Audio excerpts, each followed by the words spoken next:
All right, so we're up to way number 47.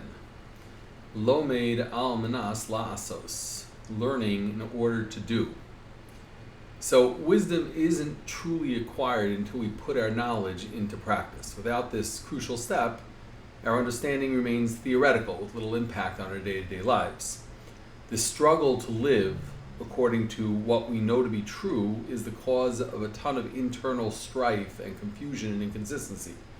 For many people, for instance, they know that it's better to be happy than rich, and yet they spend their lives chasing wealth despite the fact that it can wreak havoc on their family life and ruin their health and make moral compromises. So contradictions like these stem from the failure to translate what we know into practical reality. Right? Think about in parenting, do as I say, not as I do, right? Those contradictions, we know what's right, we're actually trying to teach what's right, and yet we're acting out something that's not right.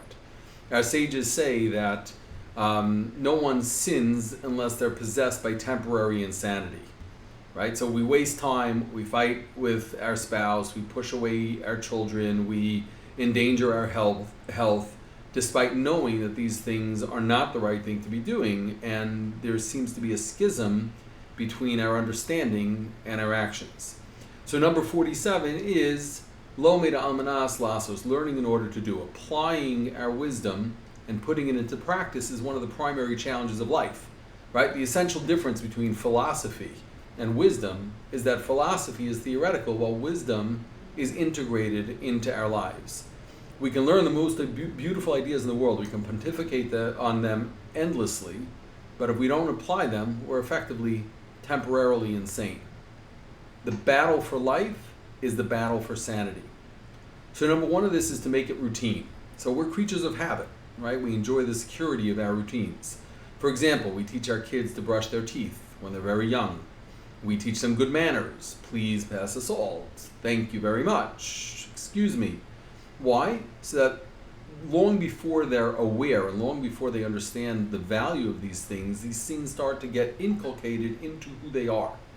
So we have to use habit to our advantage. So take a piece of wisdom you learned and convert it into a concrete action that you repeat frequently. This will increase the likelihood that you'll actually integrate that wisdom and put it into practice reflexively. So a great example of this is, around the dinner table, say that each person every night should share one positive pleasure that they received that day, or one thing that they want to thank God for that day, just one. But if it becomes part of the routine, it'll be ingrained into every family member that this is the way we see life. If you want to work on becoming a more caring person, well, say to yourself, I'm going to spend 15 minutes every day or 5 minutes every day praying for someone in my circle who I know is struggling, or teaching someone who I know knows less than me and can acquire some wisdom through the knowledge that I have. So number two of this is inching upwards. Aligning your actions with any important idea doesn't happen overnight. You have to build momentum. Small successes lead to big successes.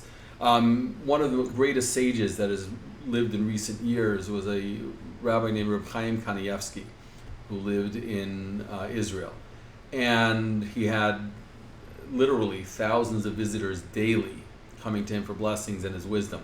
One of the things that he attributed his success to was the idea of chovos. Okay, chovos is a Hebrew word that means two things: obligations and debts.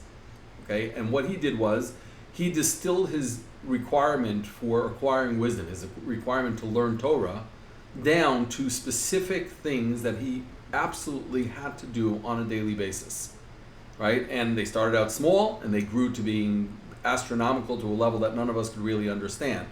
But he treated them as obligations, something that he had to do every day, and if he missed it, they were debts that he had to make up.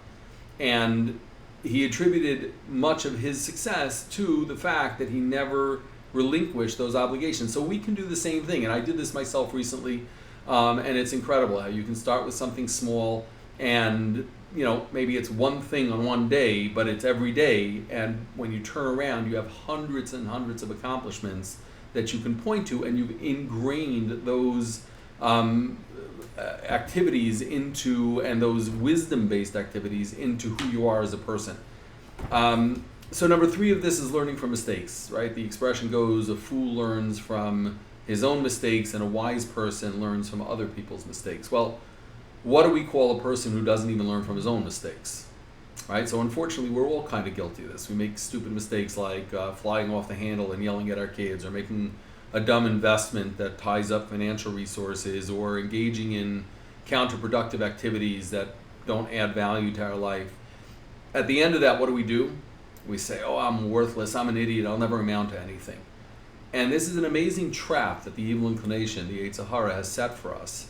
Because that statement, I am worthless, actually in our minds lets us think we're doing something about the mistake, when in reality all we're doing is wallowing in it and likely to repeat the mistake.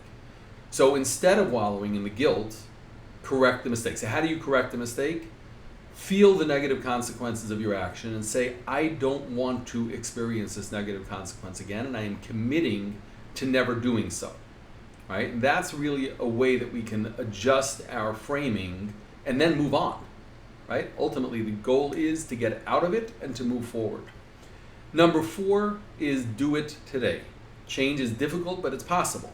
If you possess a deep enough commitment, you can actually embrace that change, and you have the power to accomplish a change. But don't fool yourself, right? If you slept through your alarm at 5 a.m., right, it's because deep down you weren't committed enough to getting up at 5 a.m. If you had a flight to catch to a vacation, or you had a significant business deal happening and you needed to get up at 5 a.m., you would. So if you were committed, you would get there. So don't for 1 second fool yourself into conflating lack of action with oh, I'm still focused on the goal.